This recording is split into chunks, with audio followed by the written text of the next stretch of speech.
right, let's go. All right, welcome everybody to the third edition of this Education Upended Talking Out of Turn series.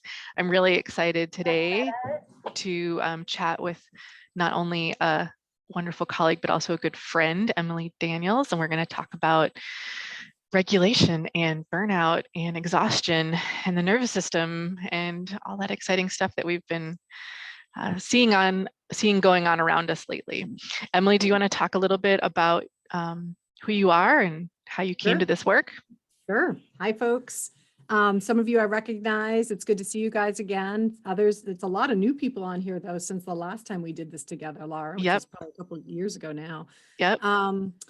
As Lara mentioned, I am I'm Emily, and I'm the founder of Hear This Now, which is a trauma-informed consulting firm, and Lara and I have done a good bit of work through that. I also am the author of The Regulated Classroom, Bottom-Up Trauma-Informed Teaching, which has seen an exciting bit of growth in recent months, as in reflection of all this educator fatigue and burnout folks are experiencing in schools today. So I'm here to share a little bit about that phenomenon and to also talk a little bit about the regulated classroom, and also just to kind of see where people are at themselves and what they're noticing and what they're experiencing. So whenever, I have some slides prepared. I don't know if folks are okay if I jump into those and just share a little bit first, and then we can have some really, robust conversations about stuff. Does that sound good to folks? Can I see a little emoji thumbs up if that sounds good to you? Because when we've done these, let's practice our reaction buttons. Yeah, I'm all about the reaction buttons. I'm gonna get a little clap because that's me. Clap, clap. Normally I'd start us off with a little music just to upregulate us, but it did me in those that when someone showed me the 3 little dots to the side that give you all the emoji choices. So that sent me down the rabbit hole of too much fun. No, totally. You get completely sidetracked with that. All right, so I'm gonna try to share my screen and get where I need to be, which is here. All righty. Okay, I didn't mean to share. I meant to hit present. Sorry, my bad. All right. So educator burnout, woo-hoo, right? I mean, this is a phenomenon, let's face it, that has been growing even pre-COVID. It's really why I left my work as a student assistance counselor. I am a former school counselor by training, and I will always be a school counselor. So for those of you out there that are as well, woo woo. But I definitely saw that very much alive and well when I worked in schools, and it had a profound impact on the student behaviors and the student challenges we experienced, because the teachers just really, it wasn't just teachers, paraprofessionals, teachers, school counselors, support professionals, all of us really, it made a big difference in terms of our ability to respond as opposed to react to student challenges. So when you have kids that are being disruptive, or you have kids that are disengaged from their education, if we ourselves as the educator don't have a nice wide window of tolerance in our nervous system, it makes it much more challenging to really support our students, and to help our kids do well. So I brought with me today, I'm sharing with you today, the findings of a recent RAND report, which some of you may have already seen this. It was just published a couple of weeks ago, or I shouldn't say that. It was published last winter, I think, but it was cited in a Washington Post article that was published 2 weeks ago. And basically what the RAND report found was that we now have 1 in 4 teachers threatening to leave their position by the end of the school year. And that's a difference from a 1 in 6 ratio. And certainly we see that there are an abundance of openings across the country. We're not able to fill sub positions. A lot of schools are chronically understaffed. And, a lot of times when I do speak from this biased position of being a school counselor. And so I know that we, like in the state of New Hampshire, which is where I am, we have a critical shortage area in that field. and meaning there's not enough school counselors to fill the positions that exist. And that's true not just for school counseling, that's true in special education, that's true in leadership, school leadership. It's true in school psychology, speech and language, occupational therapy, like pretty much every profession that supports the classroom teacher is, in a critical shortage condition, at least in New Hampshire. So one of the things that the report dove into is like, what's going on? And this is where I want to share a little bit about this. And then I'd love to just kind of actually pop out and have us do a little informal poll around it. So some of the different areas that are identified as factors or drivers of educator burnout and folks leaving the profession include things like childcare. Again, in New Hampshire, we have insufficient childcare resources, and that's a trend throughout the country. And so a lot of teachers right now and educators who need to work are also trying to figure out what to do with their own kids. So, and where we have, in a lot of states, you have districts that are like in person and then they have to go virtual for a period of time. That creates, childcare dilemmas for teachers that are at home trying to deliver instruction virtually. So childcare is a big stressor in all of this. Administrator support was identified as another area of, another area of struggle, meaning a lot of classroom teachers don't feel supported by their administration. They feel overburdened. They feel like there's a lot of expectations and demands placed upon them. And there is not a reciprocity sort of like, here's what I'm experiencing as the teacher, or here's what I'm experiencing as the educator, and feeling like they're really heard and it's valued. Hybrid teaching has been a major stressor. So again, this was more alive, I would say, in last school year, but still something that is. Did we do mute all? Thank you. Sorry. Whoops. Let me just go back to that for a second. So the hybrid teaching, I think I would actually argue that this is the primary driver of why the fatigue is so persistent. I think the loss of predictability in what your role is and what your job is has been just was so overwhelming in the nervous system, right? Because I always joke that as educators, many of us are drawn to the work because of that beautiful predictability and routine and structure. And it's really absent right now for a lot of folks. Technical issues, broadband internet and problems with the Wi-Fi and all of that stuff is still an issue for many people. And that's a source of frustration for teachers. And then the COVID infection rates. And I definitely hear this and see this both in my personal life, because I'm married to a school psychologist, and a lot of my friends are educators still, like in the school educators. And also when I'm working with clients and in different districts, infection rates are a real trigger for people. So when they start to rise, a lot of educators feel that revving in their nervous system. It just brings up all of that association with loss of control, loss of predictability. Oh God, what is this going to mean? Am I going to get sick, or my kid's going to get sick, or my student's going to be sick, and depending on your own circumstances, it can be very fear inducing for folks. So I'm kind of, I'd love to just take a pause for a moment here. So I'm going to stop sharing and just sort of see if folks want to comment in on, does any of those drivers that the RAND report identified speak to what either you personally have experienced or find yourself struggling with, or see it happening around you? So just kind of curious if folks want to take a moment there to chime in about that. You can drop a comment in the chat. Yep. Don't forget you have the raise hand function. Oh. Or you can unmute yourself. And if not, we can keep going, but I just wanted to see if that was landing for folks at all. All right, I'll keep going just because. Yeah. Vasu, am I saying your name correctly? Please correct me if I'm not. Yeah, Connie. Mhm. This is going to be actually a little bit about what I'm going to talk about today, because I'm going to Yep. talk about two different things. I'm going to talk about employee engagement. Um, it's okay. So I just want to kind of comment or reflect on some of what folks are saying All here. of the above. Yep. Yeah. My organization works directly with teachers to understand the impact of the work, and that is what we've been hearing. Oh, good, Megan. I'm glad to hear that this kind of resonates for you. Sounds familiar. All of the above. Yep. Patricia, we're seeing all of these reasons All of them. right across for teacher burnout. Yeah. Okay. Mm. So then that's good to know. It's like just good to know that what the quote unquote research is saying right now about what these primary drivers are accurate. More added, nothing taken away. Yeah, Martha, that is a really, really big theme.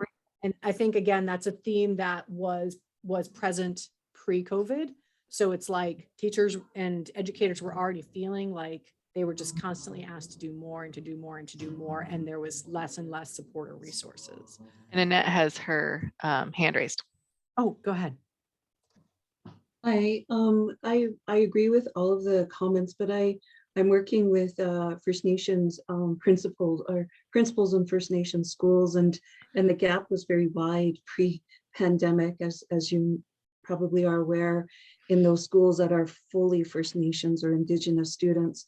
And what I'm seeing, but I don't have the data for that, is if the students are not engaged, then it's much more difficult for teachers. So that whole that whole aspect of reciprocity, right? Teaching is that full of reciprocity. If my children are learning and we're having this relationship around learning, and that's not happening, that's what I'm seeing a lot of or hearing. Yeah. Yeah. That's a great observation. Thank you for saying that. I think that wasn't identified in this particular report just because they were looking at the specific factors in this moment of why teachers are reporting higher rates of burnout. But I think you're absolutely accurate in saying that lack of student engagement also makes teachers just feel, it just doesn't feel good, right? Like when your kids aren't doing well, it just feels terrible. You're like, okay, why am I showing up every day if these kids don't care? Or that's how it feels anyways. That's the experience you have. Yeah, I mean, yeah, that's a whole nother topic too, student disengagement that we could have a long conversation about. But I'm going to go ahead and I'm going to keep actually sharing if you guys are good with that. Does it sound good? I'm just glad to kind of hear that what I was able to share so far seems to be landing for folks. So I'm going to bring a little polyvagal perspective because I can't help it. I am a self-proclaimed polyvagalist, and my work is very much rooted in this perspective of the nervous system and how that is really, in many ways, I think anyways, many of the mental health issues that we see in schools today, concerns around student behavior, concerns around student engagement, concerns around educator burnout, to me, they all come back to the individual and collective functioning of the nervous system. So stress impacts how our bodies function, right? I mean, that's why we're all having these conversations. That's why you're here at a trauma-informed, discussion, is because you recognize the role that stress plays in human well-being. But the perspective that I have that's shared by others too is that this is happening at a physiological level, and that sometimes these physiological impacts change how we behave and how we experience the world. So a lot of my work is really focused on the adults in schools, not so much the students, but the adults, because we are the anchor for what is happening in the classroom. So if we're showing up individually really anxious, really revved, or conversely, super fatigued and burnt out, that's a powerful nervous system resonance that our students experience. And they usually experience that even just through our tone of voice and through our facial expressivity or lack of it. So I want to invite you to think about what we're seeing and what we're challenged by as actually an experience of collective defense mobilization. So what I mean by that, and this is the work of Dr. Stephen Porges, this term that I use, defense mobilization, that's really his work and his language. But we're in this sort of perpetual state of survival, this heightened state of survival as a result of a deadly pandemic. And the kicker of it is that, as you see in this simple illustration, many of the ways in which we would help one another through a threat to survival would be to provide one another with comfort, with physical proximity, with hugging, with close social contact. And so much of that has been diminished through this experience because, as we all know, close social contact has become an association of threat in the body experience. And so when that's happening, when we can't gain the comfort from those around us that we're close to or that are in our social context, and we're experiencing a threat to survival, you're going to see a lot more agitation from people. The fact that our politics are where they are right now, I don't think is a mere coincidence. I think it's a reflection of we're all in a heightened state. And the thing about a nervous system is that it can only sustain that for so long. And then the body will change to basically adapt to that ongoing load of stress. And what happens is we end up shifting into more of a disassociated state, a state where we become disembodied and we become differentiated from what we're experiencing in our body. And so that's like, that can look like a lot of numbness. And in many ways, I think that's what the exhaustion and the fatigue really is reflecting. It's reflecting that the body has been in a stress state, in an activated state for a prolonged period of time, unable to access the comforts that would settle the nervous system. And so the body just goes into a collapse, right? So that's what I mean by collective defense mobilization. I see educator burnout and fatigue as a reflection of collective defense mobilization in education. And it's not just in education. I mean, it's definitely in healthcare as well and in other places. But if you think about this from a nervous system perspective, what does this look like in behavioral terms? What does collective defense mobilization look like? And again, I'm sure this is not new information for anybody, but just to kind of contextualize what I'm speaking about. You're likely to see people that are far more anxious, staff that are far more anxious, more argumentative, quick to temper, shorter. I was in a school on Monday, and this school had the most incredible ratio of student to staff I've ever heard of. They had 9, and I mean 9 counselors for 180 students. This was just in a regular public education. And the staff were in a meeting with me, and they were literally hands in their head saying, I just can't do this. Like, I can't do this. And I'm like, thinking to myself, there's 9 of you. Like, I never experienced that as a school counselor. Like, you know what I mean? I never had the luxury of that many colleagues in that small of a setting.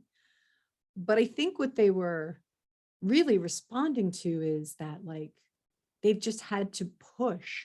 They've had to push, and they've had to keep showing up, and they don't have the reserves anymore. They don't have the energetic reserve anymore, and there hasn't been anything to like build their resilience through this.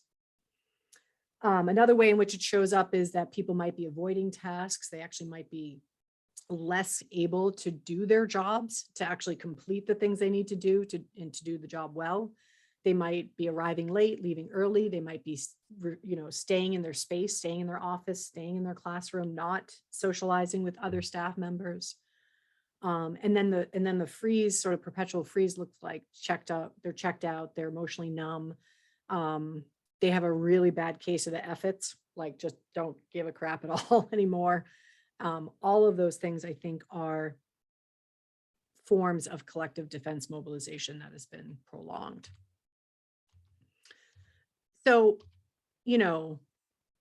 one of the things that I hear often is, or the question that I frequently have people ask me is, well, what are we supposed to do? You know, and I think about, like, in many ways, this is very analogous to a wartime. In many ways, we are in a wartime. And so I think about my grandfather in World War II in the Pacific. He was a Marine, he was a sergeant, and you know, some of the stories that I heard later on about what that experience was like is that people were literally, the soldiers were literally huddled in small areas to try to stay protected from warfare, you know, from warfare, from, you know, gunfire and from bombing and all of that kind of stuff. And I think about that, like, I think about that metaphorically in terms of education right now. We're kind of all hunkered down and just going through the motions. It's like, how are we gonna make that different? How are we gonna get out of our foxhole? How are we going to emerge from this with any kind of strength and resilience? And then, of course, I always go back to Dr. Porges's work around safety. You know, we need an abundance of safety to actually downregulate our defense mobilization. And so I think about, like, these soldiers in this particular picture and what would have taken them to actually get out of here, to feel like it was safe enough to leave. And they would have had to have had a lot of sensory cues, like maybe people telling them that the coast was clear. Maybe they could hear the nature's, you know, natural sounds again. And so they knew that there weren't other people close by. They could sense that in their body. And I think about that in our schools. I was at my son's soccer banquet last night, and we're having a lot of problems in our local high school with fighting and just like kind of student behavior that has never been this bad before.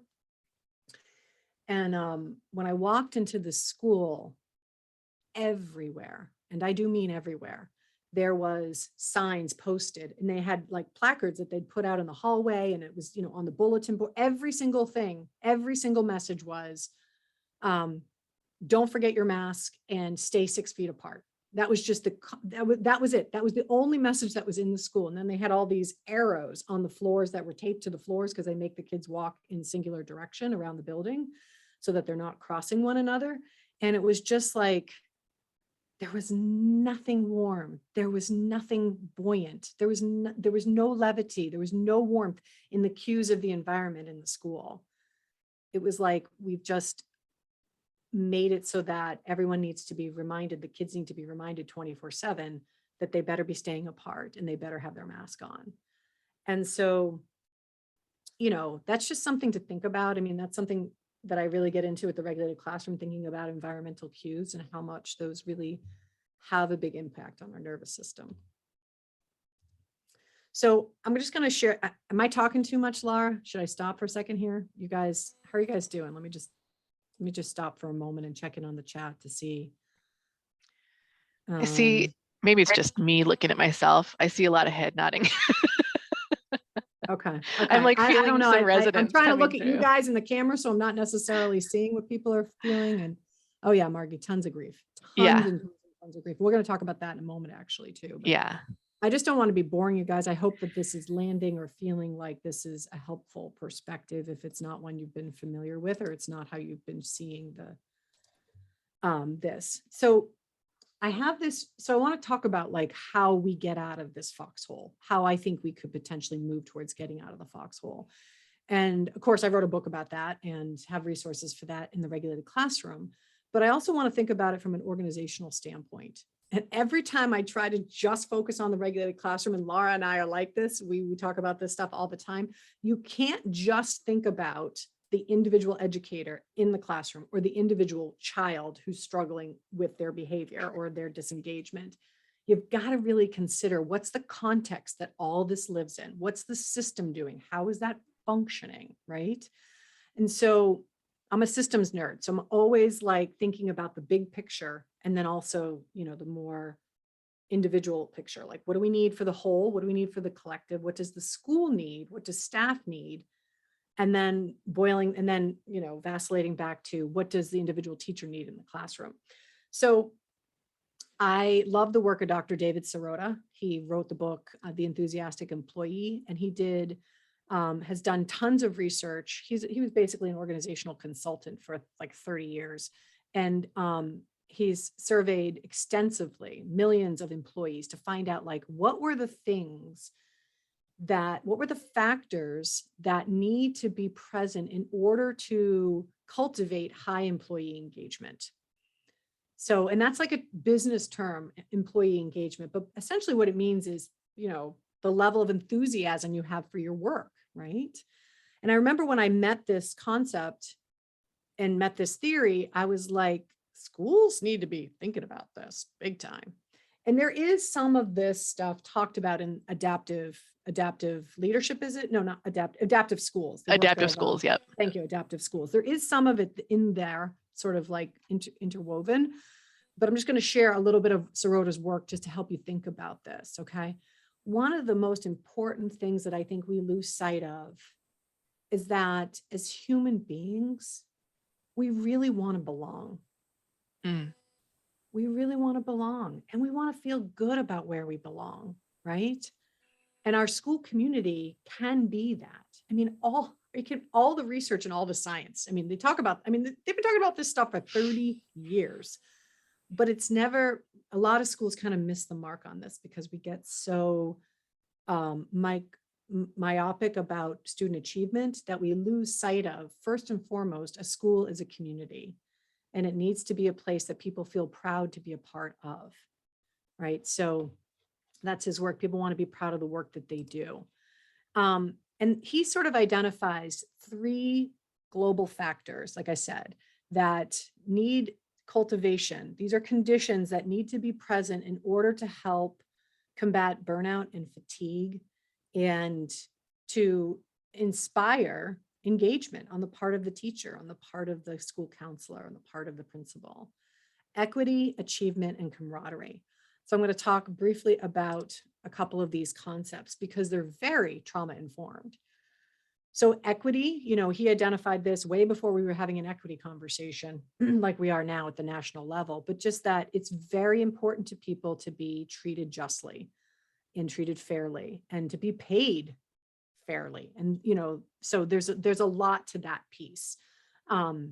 He talks about camaraderie and the importance of feeling like you are with your people, you're with the staff that you want to be with, that there's warm cooperative relationships between staff members. And there's space held for that's actually considered a priority. And achievement. And this is the piece that I think is really, really missing and is what is an unacknowledged driver of the burnout and fatigue. And that is that teachers, I think over time, especially classroom teachers, have felt that their voice has been lost. Like their say in being able to direct what's happening in the classroom, what's happening with their teaching, has been replaced by scripted curriculums and by, very mechanistic ways of teaching. And I don't think they appreciate that. I really don't, and I also think that there's not enough recognition. There's not enough recognition for them and also for administration as well. Lara and I last year, we co-facilitated a leadership program for female school leaders. And that was a big, it's a lonely place at the top. Yeah. We want to kind of blame our school leaders for the messes that we have. But the reality of it is they're also standing there going, who's supporting me? Because it ain't the school board. Right. So it's like everyone needs this in an organization. And so I share all of this and then, I guess I'll share this little part too. Sorry. We're going to have lots of time for robust conversation, but I just want to share these things to get you guys thinking, hopefully to inspire you to, think about your own situation. But, so those are the 3 factors. And I just want you to think about how much are those things alive right now? How much is equity palpable in your school environment? How much is a sense of belonging and connection and camaraderie? And how much do you feel like, achievement, not mean, when they talk about achievement, they talk about individuals' ability to like grow and to feel like they're contributing something of merit, of something of worth.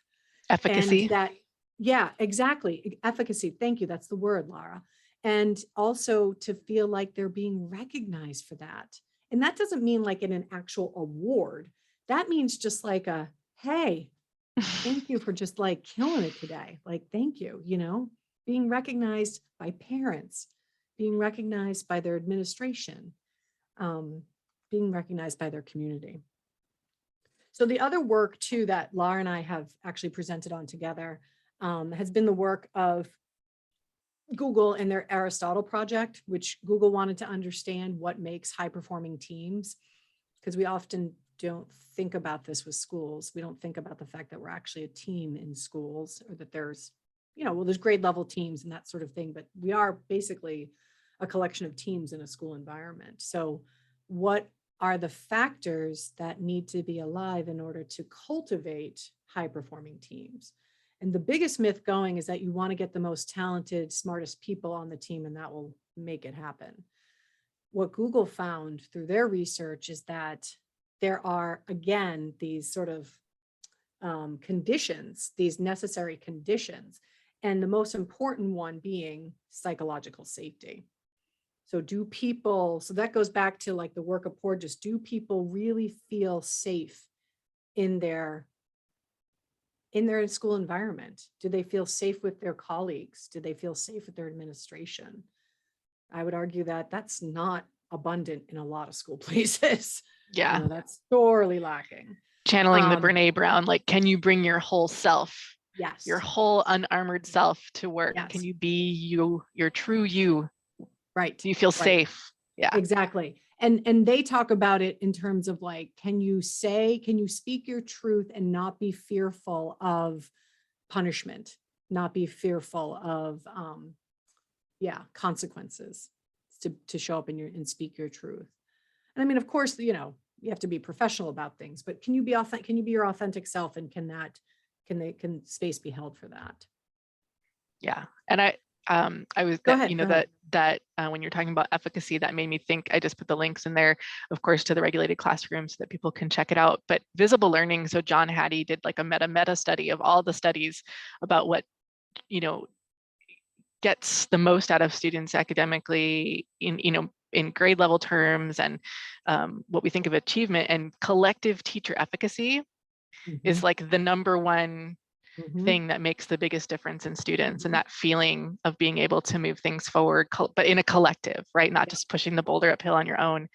Of all, you know, his graduate students and him did, it's a fascinating, nerdy, like trip down the rabbit hole. I highly suggest you check it out. But they measure like 300 interventions and how those affected student achievement over time, and then rated them down into ones that had negative effects too, like actually drove students backwards.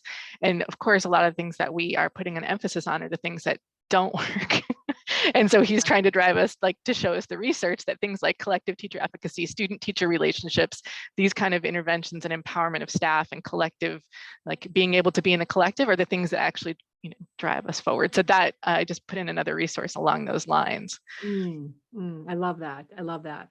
And for whatever reason, I can't look at my full chat right. Oh, here we go. Now I did, because I love just with looking back to see what people have said.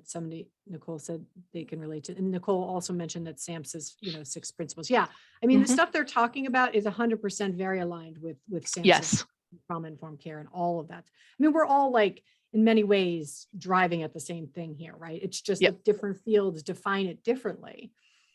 But I love, and I'm not certain now without looking back at this, at the chat, who brought it up, but there is a ton of grief in all of it. You know, and because like I said, we want to be able to figure out how to get out of the foxhole of this moment, especially because we're still in the pandemic. But how do we start moving towards healing? How do we start moving towards resilience? And I think that thinking about all those factors in the context of, we've had a lot of grief and we can't just steamroll past that, right? So I love the quote, actually, I don't think this is Pauline Boss. I think this is this Pauline Boss, The More You Want People to Get Over, or is this William Bridges?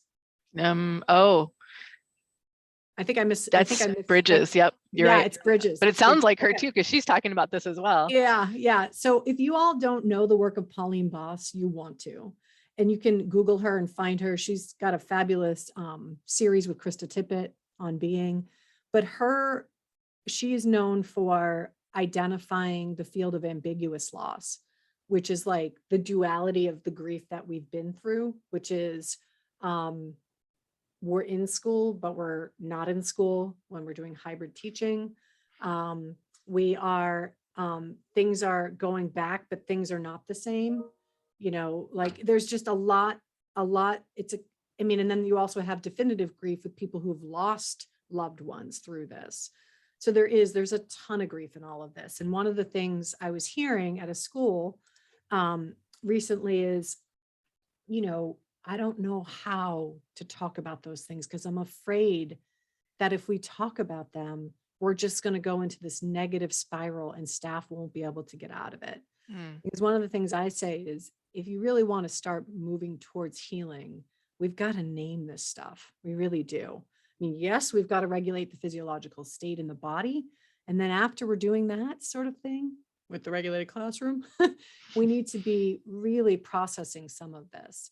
And people get super scared about that. They just feel like it's going to downward spiral into a no man's land of despair. You know, so I think it's really important for people to find resources. You know, one of the things that Lara and I love is the work of School Reform Initiative, SRI. They have a lot of great protocols to help you have structured dialogue and conversations. But again, if we just are expecting that people will just move on and get over this themselves, we're really not trauma informed. We're really not applying the science that we have to understand what we need to move forward. And I think there's just still a lot of, I think, apprehension about doing this kind of processing in our school environment with staff. People are just, it's scary to them because it's novel and it's new, but also it's kind of like, can we do this? You know, but that's where you need to look at your mental health resources and say, well, do you have a mental health clinic or a partner that can come in and provide some of this support to your staff through some group processing? So, you know, those are some of this recommendation. And then this is a protocol. I don't know that I developed this with you, Lara, but we might've used it during our COVID leadership crisis. I've refined it some, and I've used this now over the last year with many school groups, many educators. And I got to tell you, it's beautiful what comes out when you hold space with a small group to really process and for people to speak their truth and to be heard. You don't actually go into that endless abyss of despair. It's actually the opposite. It's like the healing power of naming something and witnessing others in it is, I think, a beautiful way to sort of start making our way back to some semblance of normalcy. Yeah. So I think I'm going to stop sharing there. Oh my God, I said a lot. I'm so sorry. No, that was all great grounding, and we have plenty of time. We have good. Yeah, we've got lots of at least 45 more minutes to talk and share. And a lot of it, you know, I did a training. This was for actually a First Nations school in Washington State a couple weeks ago. And I started off by just, you know, saying like, how have things been for you as a staff? And they were like, we lost 3 staff members last year and we haven't talked about it.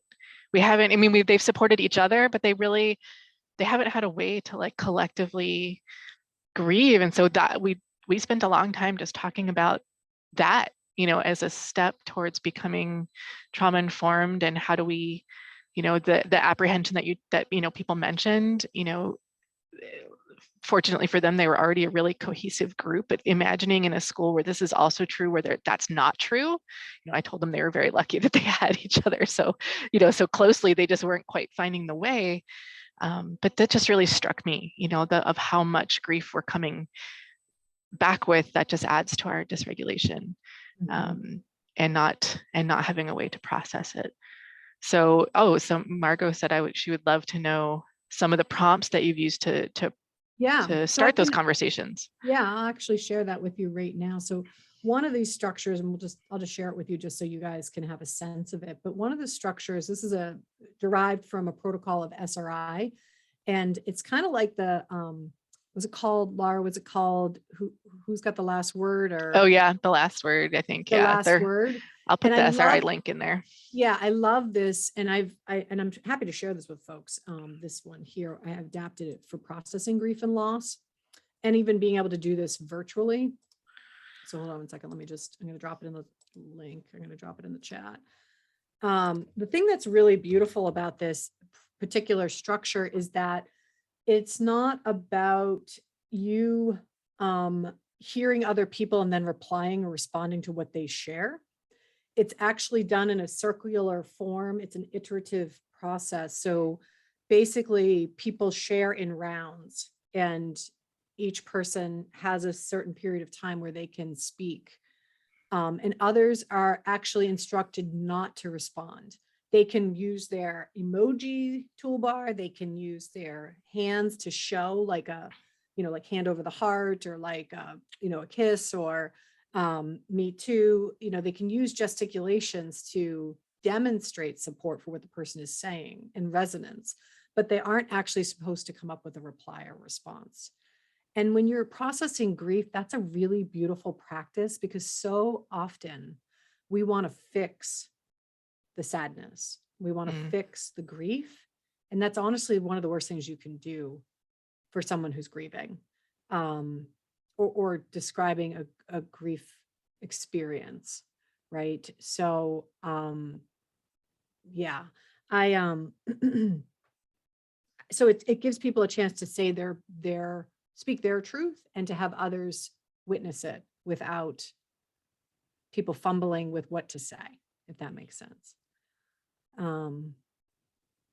Yeah, I mean, it's definitely, Martha, it's definitely, this particular protocol is rooted in a healing circle or a restorative justice kind of way of coming together.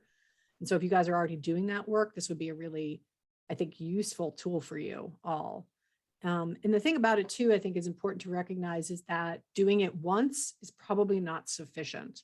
Like, grief is an iterative process. And so we kind of have to come back to it. We name it, and we talk about the experience, and then time can elapse, and then we need to do it again, because our grief changes and reshapes over time. And so when I'm saying grief, people might still be hearing death, but I'm talking about both, definitive grief and grief associated with death, but also the grief of the loss of what we knew, right? Because even though it wasn't perfect by any stretch of the imagination, it was what we knew. And not being able to identify clearly on like predictable footing where we're going has people just, in a state around that. Yeah, Miriam, that's a great point that you pointed out. And this has been my experience in trying to lead groups through that protocol, even if we're not talking about something as intense as grief. Like, they've even had this discomfort if we're discussing an article, because you can use the same protocol in many different ways.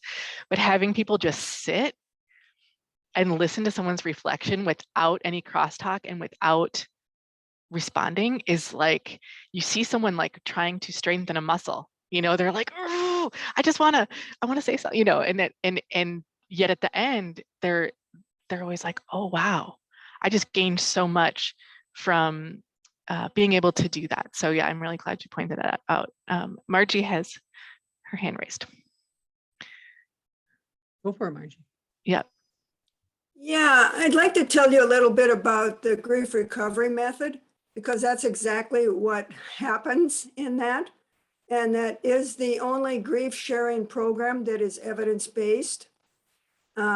So there's research that proves that it works.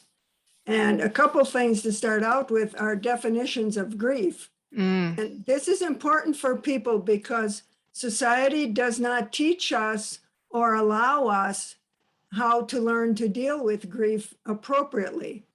And so the first thing is to say grief is natural and normal. It's not a mental illness, and it's not depression. It's not anxiety. It's not PTSD.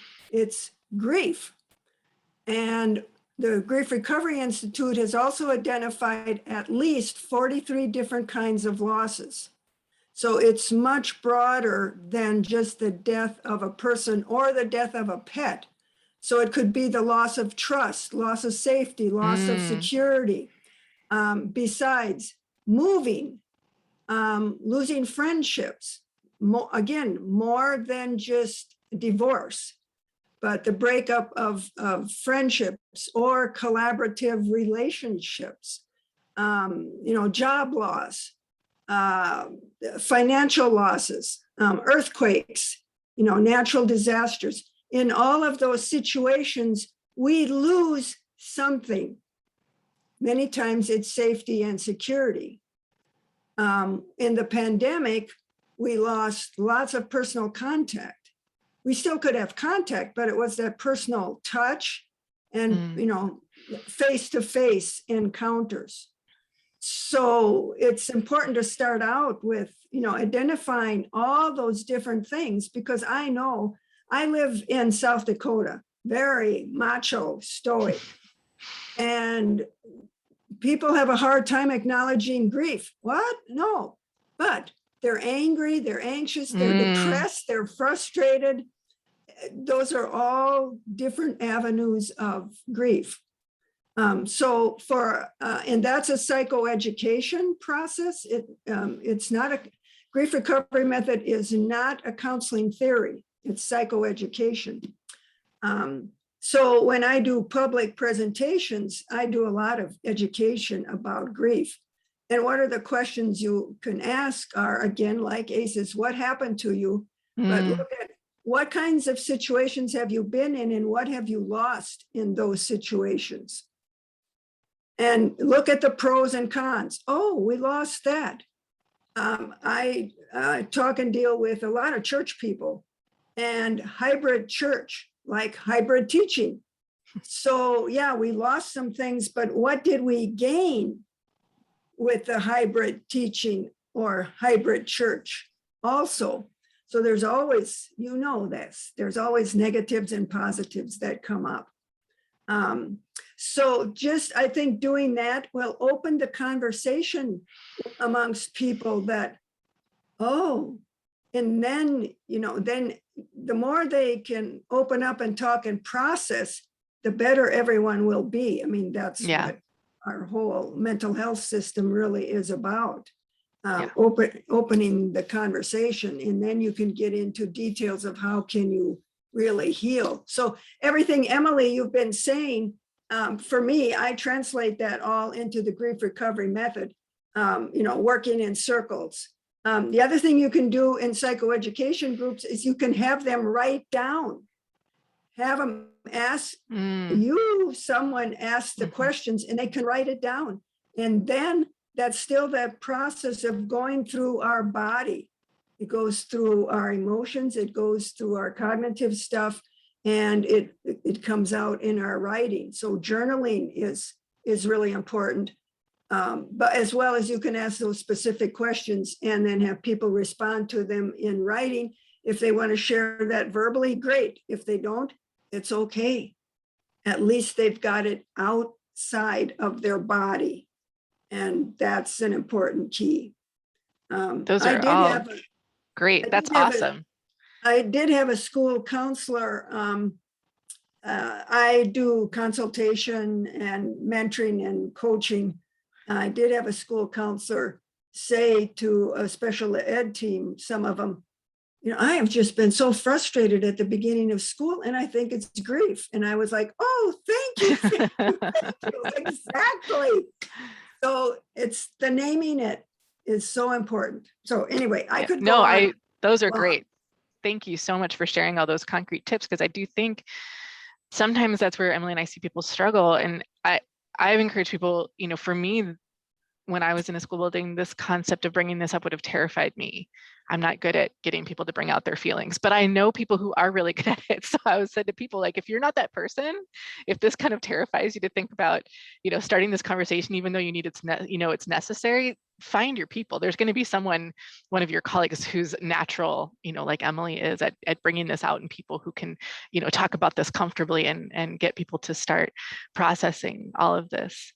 And Emily, I wanted to know kind of I just got back from a conference in Kansas on trauma-informed schools, and everyone there, like, this was just the resonant theme of every session I was in and every session I led and every like lunch table conversation was how exhausted they are.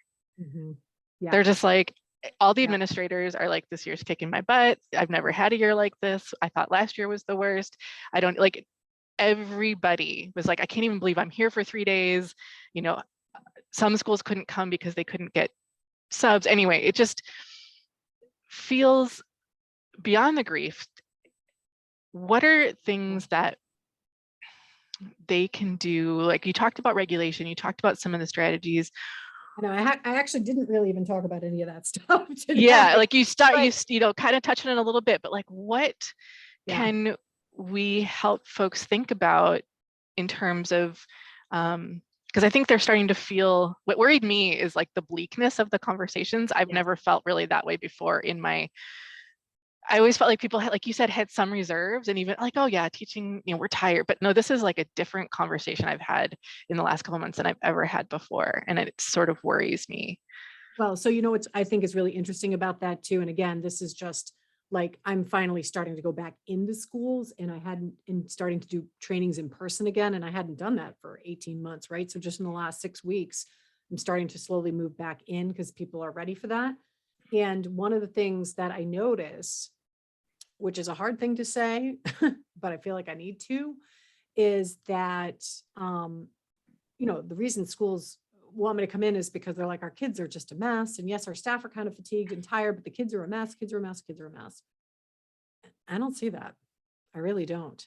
I see the kids' behavior. Kids' behavior was a struggle pre-pandemic. And we definitely are seeing an interruption in development, meaning like, yes, their academic skills are lagging and some of their developmental capacities are lagging, which is to be expected because most kids didn't really have school for almost 2 years, so, but their behaviors, when I look at just the behaviors themselves, they're the behaviors that we were struggling with before, whether it's non-compliance or, what is different that is very clear to me is exactly what you're describing, which is that the educators themselves have such a diminished capacity for adapting to stress in the moment that's what's, I think, driving their perception that the kids are so much worse.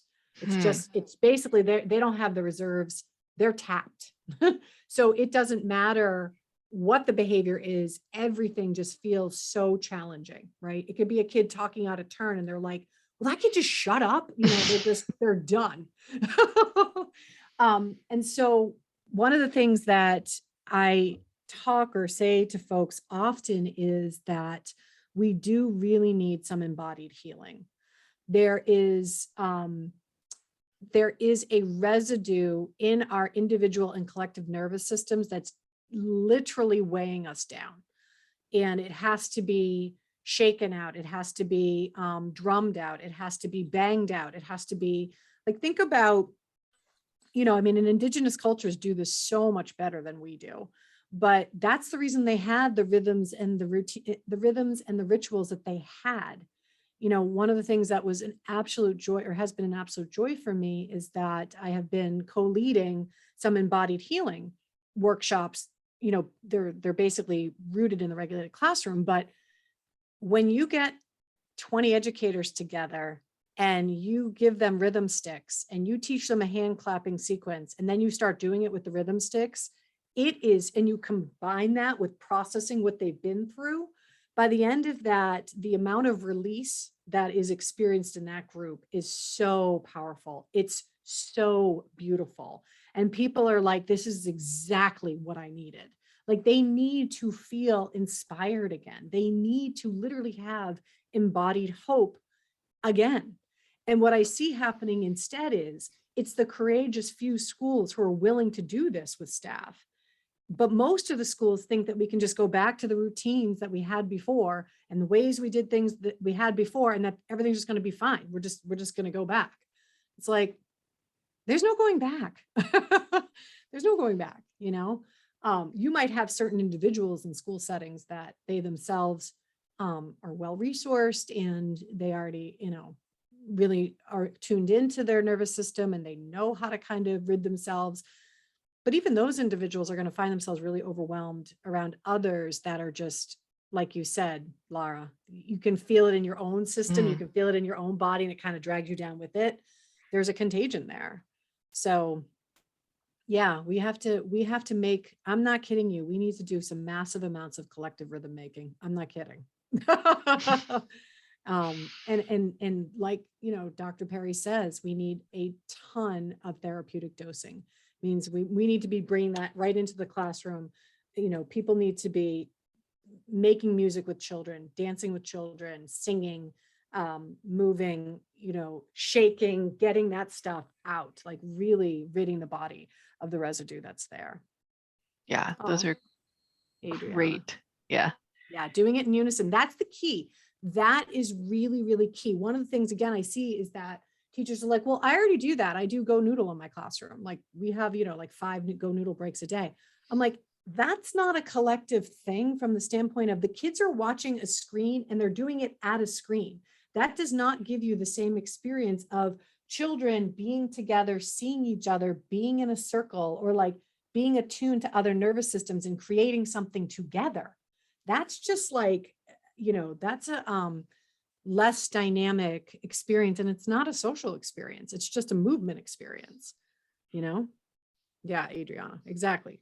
Choir, dance, drumming, like, you know, hand clapping, like, you know, it's all those things that were once a part of all our cultures and has been sort of, I don't know what the word is, but in a lot in Western culture, in dominant white culture and Western culture, it's been lost. I'm curious if there's anything else that you've been hearing or seeing that comes to mind for you as we have this chat that hasn't come up yet.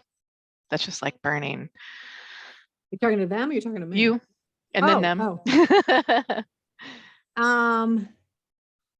Yeah, I mean, I think that like Adriana, you're like tapping on it so much. You're like touching on it so much, which is that, you know, and I try not to get cynical about this. Laura, you and I could talk about this, but I try not to get cynical about this because just like the name of this, you know, thing you're doing, upending, you know, normal, right? That this is an opportunity for us to really redefine what we're prioritizing in education. And I don't see it happening. You know, the thing that's interesting that, again, I'm always reading things. And so one of the things that I just read was another report about how social emotional learning has become, you know, district's top priority. Like across the country, you're finally seeing that SEL is like getting all the attention that it should be getting. And people are like, yay, SEL. But when you look at CASEL's 5 domains of social emotional learning, it is all higher cortical functioning. It is all the processes of the brain up here. And really what they're describing are just the learning habits or the learning capacities that are necessary for effectiveness or effectiveness in our traditionally defined educational systems. So, you know, that's not my perspective on social emotional learning. You know, those capacities are a manifestation of having a regulated nervous system. And that's not acknowledged right now. So that's for me like another source of frustration, is that people think they're going to teach social emotional learning lessons in the classroom and that that's going to resolve all of our woes right now. And that's frankly just another form of content delivery. Like that's not it. So yeah, you know, that's another big thing for me. You know, that's a big thing for me, but that's another, it's like, finally, we're talking about stuff that's not just academic. But we're still not recognizing like the role of the body in learning or in human connection, you know, so. Yeah, absolutely. And what came to visual mind was that, you know, the squiggly line of the realm of social engagement, right? Where we want all of us to exist so that we can access joy and cognition and our social, you know, norms. But without the regulation piece, we can't get to that squiggly line, right? We can't exist in that regulated state where we can access all of those SEL tools. That's what kind of came to mind. And I think that's the part that, you know, we miss. And I want anything else. I'm trying to look through our little chat here because you guys are finally, you're like getting going and it's great. Now. I love. Yes, Miriam, like everything you've said today, girl, right here in my chest. Thank you. I know. Like you and I, I'm feeling you, girl. I'm feeling you. Yeah, we're speaking the same language, right? Yeah, and Julie Beam, yeah, totally. I know you get this too, Julie. And Kathleen, this is what Emily and I talk a lot about because I mean, this is how we became like bestie brain friends, right? Because this is what we nerd out about, right? Like, you're right. That's what we have to do. And any of this work to really take hold and to move forward in a sustainable, integrated way, it has to be a whole person, whole school systems approach. But the dichotomy, like these things that we're holding both and at the same time, right? Don't talk to me about self-reflective care because I can't deal with it yet. It's what I need to do my best.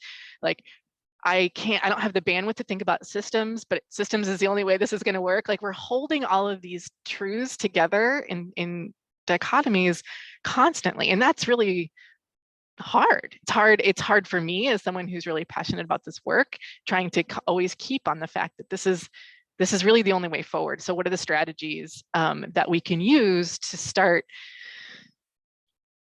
you know, getting people to think this way? And Julie's wondering the same thing, right? This is, and so I don't have the magic answer. I'm like this is what we talk about is what are the things that really get us to think that way. Yeah, I mean, go ahead. Go ahead.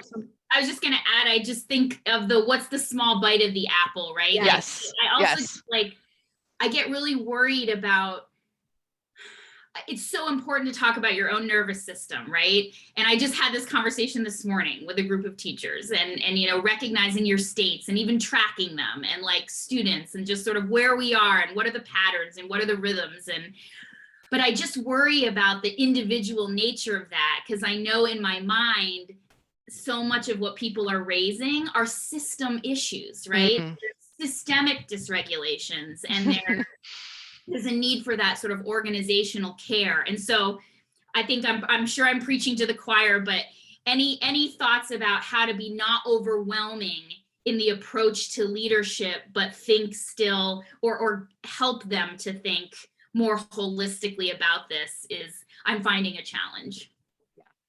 Well, Kathleen, what you're saying is makes my head just go in 1,000 directions. I think what you're naming is just really palpable, especially because, like you said, the system, this is kind of my thing about the foxhole. That's what I'm describing when I say the foxhole. We're all hunkered down. We're kind of stuck in our nervous systems individually and collective, but we need an abundance of safety in order to shift that experience. So how do we go about that when we have such diminished capacity? And I think one of the things that it really begs us to think about is, again, and Lara will love this, but it's important for us as much as we can, like to identify who are the people still in the system that you can see still have energy. Like I was sitting with a school principal the other day and she's still energy. She's actually not burnt out. And I'm like, oh my God, Lauren, I need to find like a unicorn. 4 of you right now. It's the 3 of you, because what I want you to do with that energy is I want you to take it and I want you to identify who are your resource partners, right? I can't tell you how much, you know, it's funny because half of my work is actually not with schools and school districts per se. It's with nonprofits that are supporting schools. They have programs, they have systems, and they're asking like, how can we do work that's meaningful for the schools? And I'm like, honestly, can you get a little campaign going of bringing the teachers lunch? I know that sounds really stupid and simple right now, but it's the low hanging fruit. It's the little bits of recognition that is just going to be like, oh, it's about finding those droplets of joy that can right now just be reined in a little bit. And it is about thinking very small, very myopically, low hanging fruit. That's the strategy right now. It's not get your team together, make a big plan, launch an initiative. No. It's about identify who has energy, try to bring them together, try to identify what are the assets in your community. What are the resources? They exist there, people. I know we think they don't, but they do. And I'm telling you, they want to get in your school because some of them are funded explicitly for that. That can even be healthcare. That can be mental health partnerships. That can be your YMCA. That can be the Boys and Girls Club or the Big Brothers, Big Sisters. Those are like, and I know I'm talking to an American audience right now, but those are the organizations and the resources that exist that we oftentimes haven't made partnerships with. And I think it's about finding just one of them, reaching out and saying, our teachers are exhausted. Do you guys have any bandwidth to help us do something for them? Small, think really small. Because what will happen is if you can do that, if you can generate a little bit of momentum and it's something that you can sustain, that's how it grows bigger. That's how it starts to infuse the system with more hope. Is it addressing the ways in which our system is broken? No. However, we have such dire circumstances right now that the system is going to have to move and reshape in order to sustain, right? So it doesn't just evolve into complete chaos. So I think it's about reining in little droplets of hope through thinking about like camaraderie and achievement and those factors that need to be massaged in order to help people start to feel a little bit more regulated. Then they'll start to connect more. And it's a whole thing. If you can't do that, if you cannot find somebody on the outside, then find that 1 or 2 or 3 people that have some energy and go get some music, go make some rhythm. Literally, rhythm making is joy inducing. It literally is. So, it's about finding that dance party during your lunch hour or right after school and all the kids blaring it through the speakers and having the teachers dance in the hall. Like it's little things just to try to move the needle. Because right now we're just stuck in the foxhole and there ain't no joy in there. Right. Yep. All right, Adriana and then Miriam. Okay, so this is just a quick spiel about, we're not allowed to be dysregulated. We're not allowed to lose control and grab music and make music and that because, we've got so many expectations that we have to be strong. And like in New Zealand, it's like if you're dysregulated, it's a sign that you've got a mental health issue. And so that's what we have to fight with over here. And it's very hard to address anything, to say, hey, I'm dysregulated and show that. You have to be in control, and that's what's our barrier here, I think, that you can't, that nobody, this is our society just doesn't accept that, people will get dysregulated and you need to drop everything and just, like you say, get to make rhythm and music together. I don't know, it's just hard. Yeah. Yeah, thank you for sharing that. I think that probably resonates for folks. That was part of the conversation I think that I kept overhearing at the conference I was at too, is just when people felt safe or that they were doing this well and they're building this kind of shift, was the feeling of it's okay to not be okay. And that was the only way they could describe it. Like, it's okay for me to be vulnerable, to not have it figured out, to not be regulated in this moment and I need to tap out and someone else has to come into my classroom because I'm going to lose it. You know, like those kind of expressions were normalized, and there was a structure put in place by leadership to support folks when they had to do that. It wasn't just kind of randomly figured out, like, you know, that was what the role that leadership could play, is make sure, and I heard 2 principals say this in their presentations, that was their number 1 priority, is to let people know that even if it was them or the school secretary or whatever, someone is coming into your classroom and going to take over for 10 minutes while you go regulate yourself, because that's a priority and we know. And so first it was teaching the teachers about what it feels like when they're feeling dysregulated. So getting them to notice, and then not just noticing, but being able to deal with it, and that there's a system that had their backs, right? That, like Adriana, like you just said, they felt totally able to not be okay. And that just really resonated with me in like one step that leadership can take to figure out how to communicate that and set up the structure. Miriam. So actually, Emily said a lot of what I was going to say. I think that, you know, this question of systems change, what I have come to think is the only thing that's going to help. And I work at a state level, so I'm looking to help a lot of different districts and schools, is ongoing coaching and consultation. So moving, you know, that it has to be, as you said, that somebody who is championing it and saying, to your question, Laura, about how do we infuse the system of hope, maintaining that hope, carrying it so that it can spread to build that compassion, satisfaction on some level. But I think that question of being realistic and hopeful is really, like, I not only work in education, but across other human services systems. And we've spent a lot of time talking about that. I actually did an exercise the other day with folks in the community of practice and ask them to think about what's their metaphor for how it's feeling, because somebody had come up with feels like you're in a rubber raft on a raging river, and sometimes you're taking on water and you know that you're going to flip at some point and you're preparing for it, but you don't know when it's going to exactly happen. And then you do, and then you right yourself, and then you have to get the water off, and then there's another, you know, raft that's taking on water, and it's just this constant kind of up and down. And so, like, how can we find a way to connect to it in a way that is also hopeful, that we know that we have some where we can find moments for agency, we can use that agency and we can make a difference. And so it was actually, it facilitated some really, really good discussion. Anyway, I just share that with you all as something that might be helpful for you. But thank you. Absolutely. Yeah, and I want to actually piggyback on what Miriam is saying, which is that I think, you know, when we think about it in our mind's eye, or when we imagine these sorts of things, it feels really hopeless and overwhelming.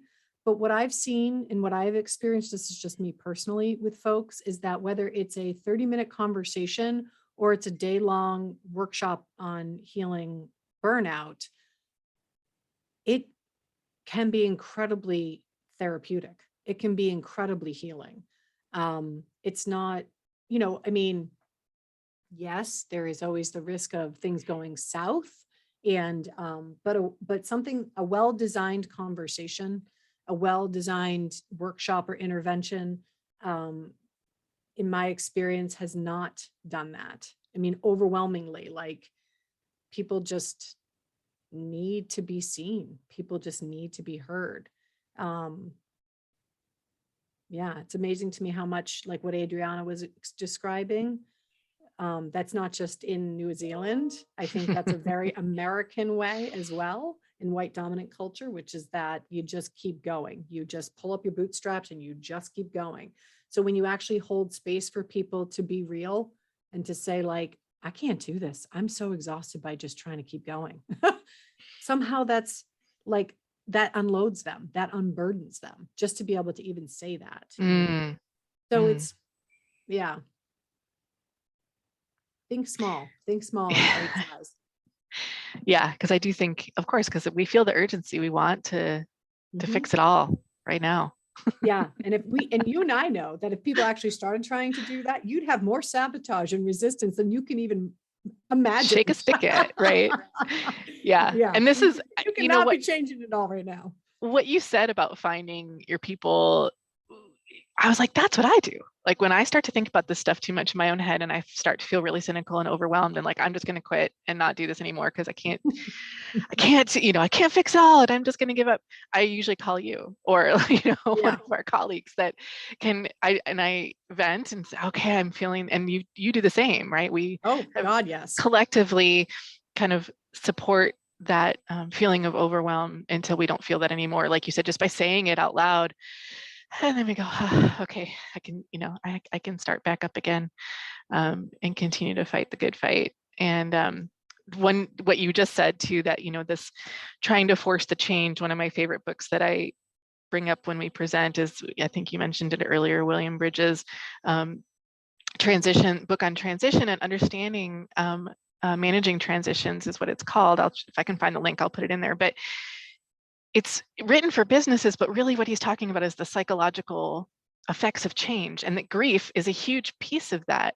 And when we try to push change too fast without recognizing the grief people feel about changing the way they do things, that's what the grief of it then expresses itself, I think, as Margie said, right? Then it comes out as anger and bitterness and sadness and resistance and sabotaging and all these things that are really just grief. And when I read that book, I was like, my head exploded. I was like, I've seen this happen in every school change effort I've ever been a part of. And I didn't understand the psychology. I mean, I was trained as a teacher. What do I understand about psychological change? And it really affected the way that I started to work with schools and systems. So I'm glad that you brought that up at the end too, is just thinking about that. And I just, I'm so glad you've all been with us. We still have a few minutes, and I just wonder, like, Emily, is there anything else you really want to share about your hope, kind of what you see, if this is truly, education upended? What are we upending? What do you hope to see this, even in this year, next year, as we go forward? Yeah. I mean, one of the things this is just going to sound like a selfless plug or something, but one of the things that actually has been really heartening to me is that, part of the regulated classroom is this toolkit that I've designed of sensory tools. And those have really caught on in New Hampshire, and a lot of educators have received them. We had some grant funding that allowed that to happen. And I'm so grateful that like these educators feel so supported and like they actually use the stuff as I'm like spitting, like they're like, oh my gosh, like this actually makes a difference. I'm like, I know Marna's weighted scarf is like the best, So it's fun to see, for me anyways. There's definitely lots of moments of discouragement. I mean, even when you're not in schools and you're trying to partner with people to move the needle in this work, it's incredibly discouraging. I mean, on the daily, but at the same time, there are these just incredible infusions of hope, it makes me reflect on the work of, I was always a big like Irvin Yalom devotee. He was one of the first that wrote about group therapy and group process. And one of the things that he said is the most curative factor that can exist in a group is an installation of hope. Like a group needs to experience that in the face of adversity. And so I feel like that's honestly what keeps me going, is that there are those, whether it's the work I do with educators and I see how much it helps them release and I see how much it helps them feel alive again. And I'm like, okay, this is important work. I got to do this. When you were in the school setting, to work in that way of really being focused on regulation and being focused on relationship building and holding space to do those things, and then seeing how much it actually helps, that is reinforcing. Like it's those little moments of just feeling like it makes a difference. And it does. We can get really stuck in this feeling that things are never going to change, or it's never going to change in my lifetime and all of that. And that might be true. But I also think about the fact that we're having a conversation right now that in 2017, when I started this, we would not be having. Right. This would not be on this would not be at the forefront of people's minds. This would not be a priority of any schools. Well, I shouldn't say that's an exaggeration, but this would not be the priority of most schools. So things have already changed. And, but yeah, it's a slog at times. It's a slog. We've got to keep like, fueling the hope, man, fueling the hope. I love that. Yeah. Vasu. Thank you. Thank you for all of this great information. That's a bit. I was just wondering, what have you said or what do you propose saying to the powers that be when it comes to convincing them about the importance of this restorative or healing-centered practice? Am I supposed to answer that? Are you answering that? Sure, Lara? you go and I'll go. Yeah. You know, Vasu, that's a really, that's probably, that's the $1 million question. And I also think sometimes when we are trying to convince folks that are in power, it can really drain us. I think it has to be more through, at least in my experience, if you have the opportunity or you have the privilege of being able to do the work in the way that you want to do the work, and it generates good results, and it creates meaningful experiences for your students or for your class, or I'm not sure what your role is exactly, but I think that's what you take to the administration. You know what I'm saying? Like, I did this in my classroom and oh my goodness, I really noticed my kids were so much more energized and they were able to complete their work or whatever, or I felt so much better today. Like, I think that the administrators too feel really hopeless, to be honest. I think they're just as fried as we are. And when they are resistant to change or new ideas, it's because they're trying to hold on, right? So I think kind of just meeting them where they're at and trying to share a moment of joy and hope with them can inspire potentially. But, you know, I'm also just like quarterbacking it right now because I don't know exactly what your circumstances is. I don't know what your power structures are. I don't know what the culture is. I don't know. But that's why you need your people. You need a community to keep you going, because frankly, leadership can be quite discouraging. Yeah, that's been my experience. I'm a trainer for the Child Wellness Institute, and we work with teachers. So in running some of these or trying to run some of these circles, it's been met with resistance by some, not all. So is there ways in which you can highlight are there ways in which you can highlight the good it has done, or the, I don't love using that word. Yeah, there are the ones that are receptive, obviously see the need, though they may not be able to sustain it or carry it on for long. But then the need is greater, like you said, right? Everybody needs this. It should be ongoing practice. It should be ongoing practice. And I think the struggle is in trying to get people to see that. Do you think any of those people, oh, sorry, Lara. No, go ahead. Do you think any of those people that experienced it as heartening or healing or energizing, I don't know exactly what their experiences were, but do you think any of those people would be willing to communicate that to administration or to senior leadership? They mostly happen to be teachers, not the administrators themselves. So, you know. I know, but would the teachers be willing to communicate that to their administrators? That's a great question. Something for me to think about, how we can round up those teachers that seem to find value in it and have them advocate or self-advocate for more of something like that. Yeah, exactly. One of the other strategies that I found to be helpful is to first get people to figure out their individual why. You know, why are they doing this, right? And then building a collective, but also understanding the administrator's why. Understanding another person's sense of where they're centered can be really helpful as to where to start the conversation.